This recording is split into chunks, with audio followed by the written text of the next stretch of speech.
warahmatullahi wabarakatuh. Saya Aprilia Rizka Sintiawati ingin menjelaskan tentang Perjanjian Giyanti dan terbelahnya Jawa.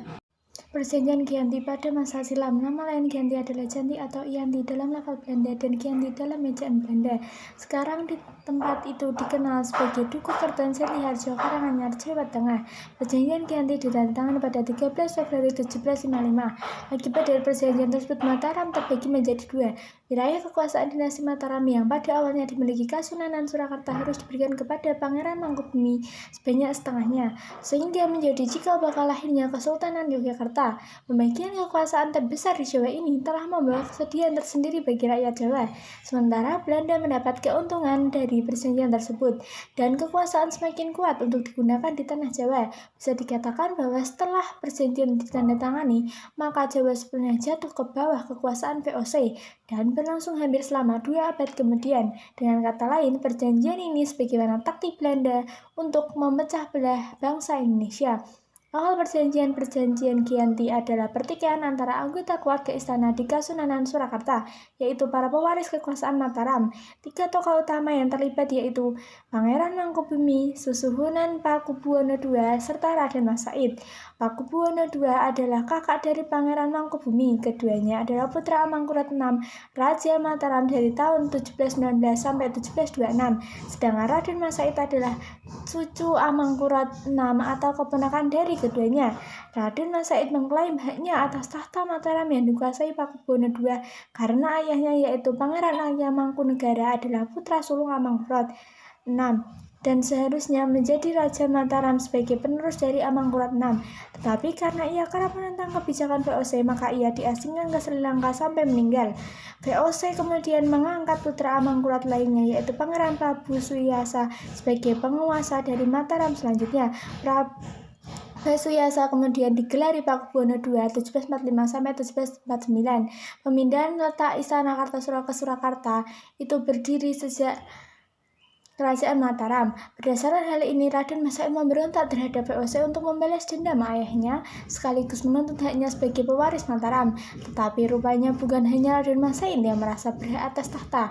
Begitu pula dengan Mangkubumi. Pada 1746, ia meminta pejabat VOC di Semarang agar diangkat menjadi raja, tetapi mendapat penolakan. Kemudian ia melawan Pakubuwono II dan VOC. Untuk itu, putri Mangkubumi Raden Ayu Inten dinikahkan kepada Raden Mas Said dan mereka berdiam di tengah hutan yang terletak di sebelah barat Surakarta. Wilayah ini dikenal dengan nama Yogyakarta. Ketahui juga mengenai perundingan Voge-Valuve dan sejarah perjanjian lama.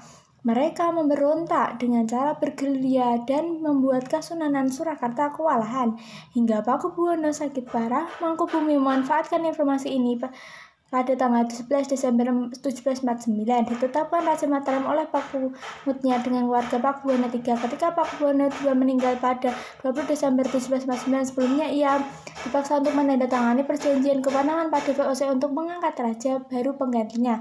VOC yang tidak mengakui Mangkubumi kemudian mengangkat putra Pakubuwono II, Raden Mas Surjadi, sebagai Pakubuwono III. Mangkubumi dan Raden Mas Said terus menyerang VOC dan Kasunanan Surakarta dari selatan, utara, dan barat dengan bantuan Panglima Perang Mangkubumi yaitu Pangeran Hadiwijaya. Sejarah perjanjian Giyanti pada dasarnya membagi kekuasaan kerajaan terbesar di Jawa menjadi dua. Pada tanggal 23 September 1754 tercapai suatu kesepakatan yang menyatakan bahwa Pangeran Mangkubumi akan menggunakan gelar Sultan dan mendapatkan setengah wilayah kerajaan.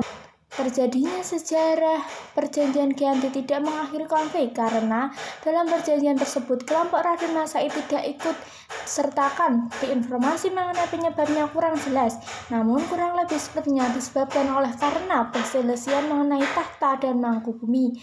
Dalam sejarah perjanjian Giyanti, Raden Mas Said dinyatakan sebagai musuh bersama dan pemberontak. Pada Oktober 1755, Pangeran Sampurnyawa dapat mengalahkan kelompok VOC. Lalu pada Februari 1756 hampir membakar Keraton Baru Yogyakarta. VOC kemudian mengadakan perjanjian Salatiga pada 1757 yang kembali membagi tanah Jawa. Isinya Pangeran Sampurnyawa mendapat sebagian wilayah Kasunanan Surakarta yang kini dikenal sebagai Kadipaten Mangkunegaran dan digelari Kanjeng Gusti Pangeran Adipati Arya Mangkunegara. Tidak hanya pembagian wilayah yang rinci, juga menjadi masalah tersendiri dan menjadi sumber perpecahan dalam sejarah Perjanjian Giyanti.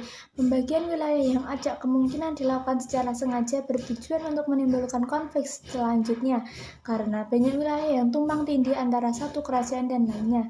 Pembagian wilayah ini kembali terjadi di kemudian hari, di tahun 1813, pada masa pemerintahan Gubernur Jenderal Thomas Stamford Raffles dari Inggris. Kesultanan Yogyakarta juga terbagi menjadi Pakualaman. Pada masa Republik Indonesia, Kasunanan Surakarta dan Kadipaten Mangkunegaran menjadi situs cagar budaya, sementara Kesultanan Yogyakarta termasuk Pakualaman ditabiskan menjadi daerah istimewa. Sekian dari saya, kurang lebihnya saya mohon maaf. Wassalamualaikum warahmatullahi wabarakatuh.